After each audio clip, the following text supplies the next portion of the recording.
Il faut que la France joue son rôle, c'est exact. Et pour qu'elle joue son rôle, il faut qu'elle soit la France.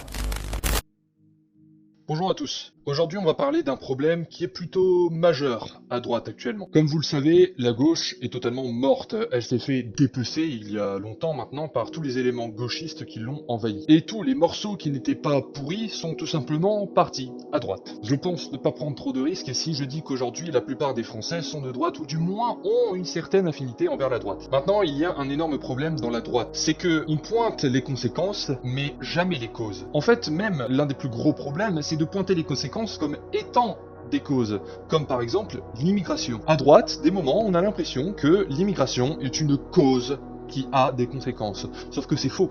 C'est une conséquence qui a elle-même des conséquences. L'immigration est causée, encouragée, et ça vient pas de nulle part, ça vient pas juste des éléments gauchistes qui peuplent notre pays. D'ailleurs, même les gauchistes, ils viennent bien de quelque part. On sait qu'ils ont été financés, et surtout, par qui ils ont été financés. Donc, je pense qu'il finira par avoir une division entre une droite plutôt pro-capitaliste, réformiste peut-être, et une droite plutôt anti-capitaliste. Le problème, c'est que cette droite anti-capitaliste a besoin d'un élément qui vient normalement de la gauche, et qui est justement un peu rejeté par la droite parce que, étant un élément de gauche, je ne compte plus les fois où je vois un droitard se moquer du marxisme et de Marx comme étant un espèce d'objet des woke. Lui, la gauche utilise encore pas mal Marx, mais c'est pas pour autant que Marx aurait été de leur côté. C'est même tout l'inverse, il aurait été totalement en désaccord avec eux. Et il est important de rappeler que le communisme n'est ni de gauche ni de droite.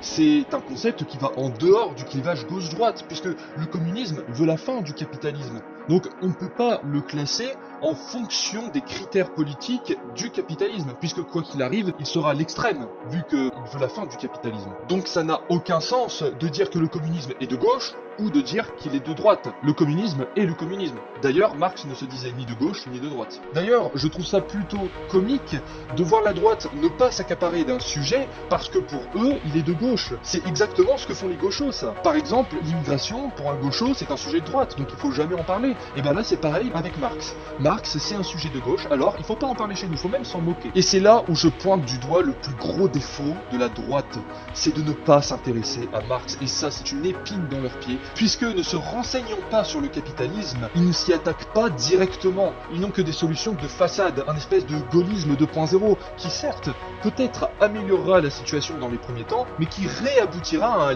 libéralisme effréné. Après, ce manque d'attention envers Marx, il n'est pas innocent. Parce que même si la droite s'est en quelque sorte renouvelée, c'est la base qui s'est renouvelée. Les élites, elles, sont toujours restées les mêmes. Faut pas oublier que ça reste des politicards. Quand je vois un Zemmour, un Bardella, un Le Pen, ça reste des gens qui sont dans l'espèce de commerce politique. Ils ne vont jamais s'attaquer réellement aux causes parce qu'ils sont pas là pour ça. Ils ne sont pas du tout dangereux pour le système. D'ailleurs, ils sont même plutôt bénéfiques puisqu'ils permettent, encore une fois, l'homme de paille de l'extrême droite, attention, il faut avoir peur d'eux, alors qu'en fait, ils sont pas du tout dangereux et s'ils arrivaient au pouvoir, ce serait la même chose.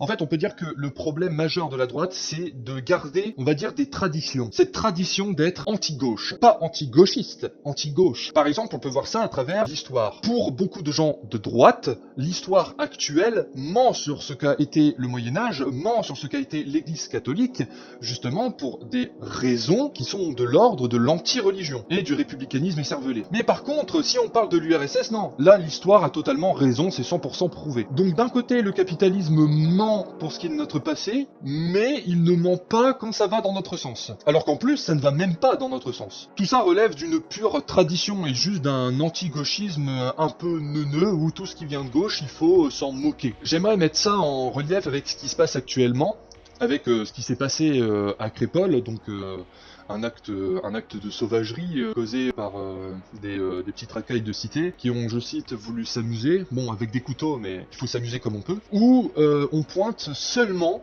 l'immigration comme étant le seul problème. Ce qui est faux, puisque l'immigration, elle vient bien de quelque part, et elle est encouragée, on se demande par qui. Mais ce qui me fait le plus marrer, entre guillemets, c'est que la droite est totalement outrée de la justice, en disant mais pourquoi ils font ça? Mais quand on y réfléchit bien, c'est logique, la justice, justement, est faite maintenant pour promulguer de l'injustice. Aujourd'hui, le but est de diviser, de créer des hommes de paille, et les cités remplissent très bien ce rôle. Quand on voit aujourd'hui les droitards s'attaquer à l'immigration, on les voit pas s'attaquer au capitalisme. En vérité, l'élite qui contrôle notre pays est totalement en train de gagner. La droite doit acquérir la vision marxiste, sinon elle ne pourra jamais bouger de là où elle est. Ces solutions seront toujours stériles, puisque elles ne mettent pas en cause les causes, mais elles mettent en cause les conséquences. Et s'attaquer tout le temps éperdument à une conséquence, ça revient à taper dans le vide, puisque soit elles reviendront, soit ce seront d'autres conséquences qui viendront à sa place. La droite doit se diviser et doit réformer sa vision économique et sociale.